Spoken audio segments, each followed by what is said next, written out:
to see, and I'll be sharing the details right after this.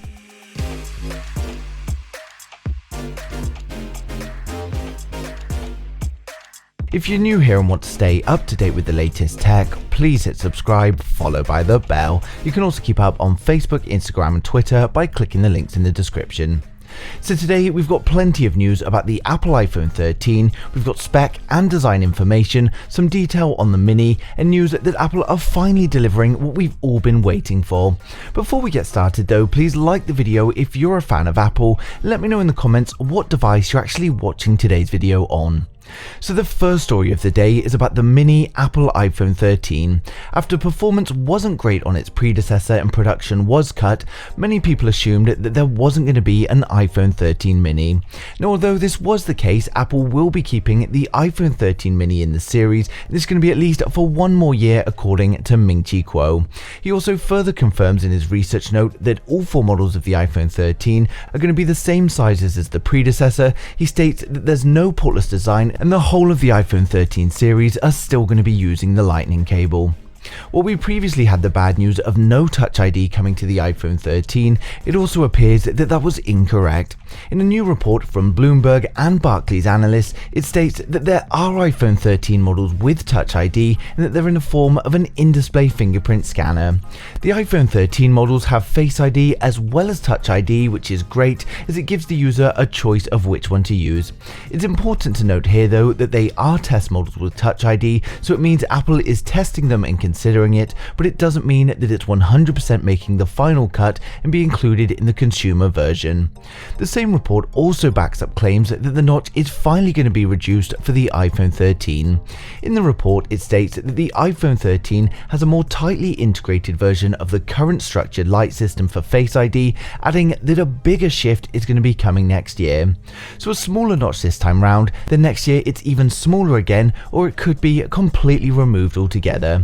Interestingly enough, the report also says that the LiDAR scanner is again only going to be available on the Pro models of the iPhone 13, which contradicts previous information from Ming-Chi Kuo, who was saying that we would be seeing it in the whole range.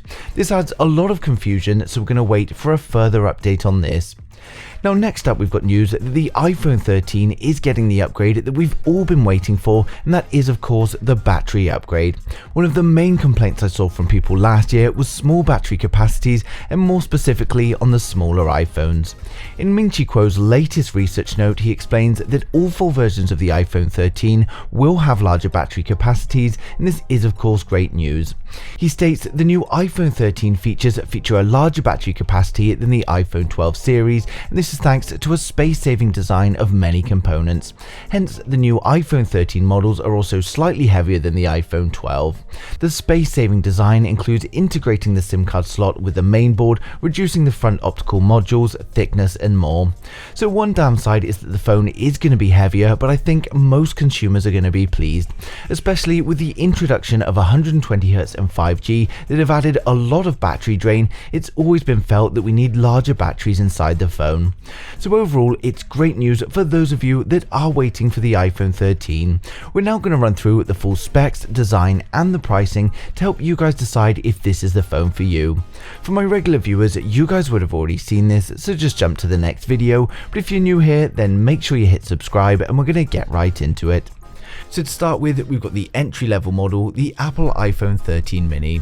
It's expected to be a 5.4-inch iPhone with an OLED Super Retina display. It's expected to have a resolution of 2340 by 1080, and this is going to give us 465 pixels per inch. It's very unlikely for high refresh rates on the lower models, so expect a 60Hz display, but we should be seeing this shorter notch. With Apple continuing to prove that huge amounts of RAM are just not required, it should be equipped with 4GB of RAM and a choice of 64, 128 or 256 storage. We're expecting another aluminium frame to reduce the cost, although again the body should be looking similar to that of the Pros, and the iPhone 13 Mini is going to come with dual cameras on the rear consisting of a 12 megapixel wide angle and a 12 megapixel ultra wide, and it will of course ship with iOS 15. For those that want the 4GB of RAM with 64GB of storage, it's likely going to launch at a price of around $700.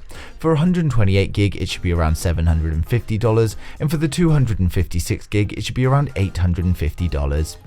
Next up, we've got the iPhone 13. The iPhone 13 is going to have a 6.1-inch OLED display with a resolution of 2532 by 1170, and this gives us 460 pixels per inch. Again, we only expect this model to be having a 60Hz display and no LTPO technology, but again, it may have a smaller notch.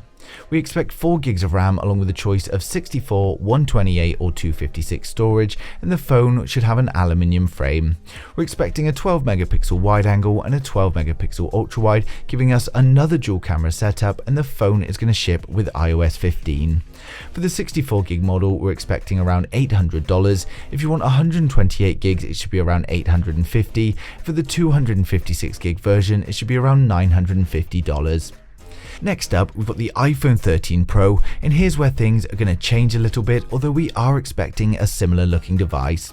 The iPhone 13 Pro is expected to come with a 6.1-inch OLED display with a resolution of 1170 by 2532, and this gives us 460 pixels per inch.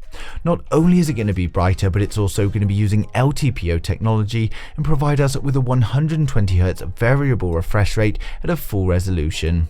We're not expecting any increase of RAM, as the A15 is going to be more than capable, so expect 6 gigs of RAM with a choice of 128, 256, 512 and maybe even a huge 1 terabyte of storage. Because this is the more premium model, we also expect another still frame, and on the iPhone 13 Pro we should be getting a quad camera setup. This is going to be a 12 megapixel wide angle, a 12 megapixel ultra wide, a 12 megapixel telephoto and a LiDAR sensor. The phone will of course ship with iOS 15, and when it comes to pricing, we do expect some small price increases with this new display technology, so we're estimating that 128 gigs may be around $1,050. For 256 it could be around $1,150, for 512 it could be $1,350, and if the 1 terabyte happens, then we could expect a whopping $1,000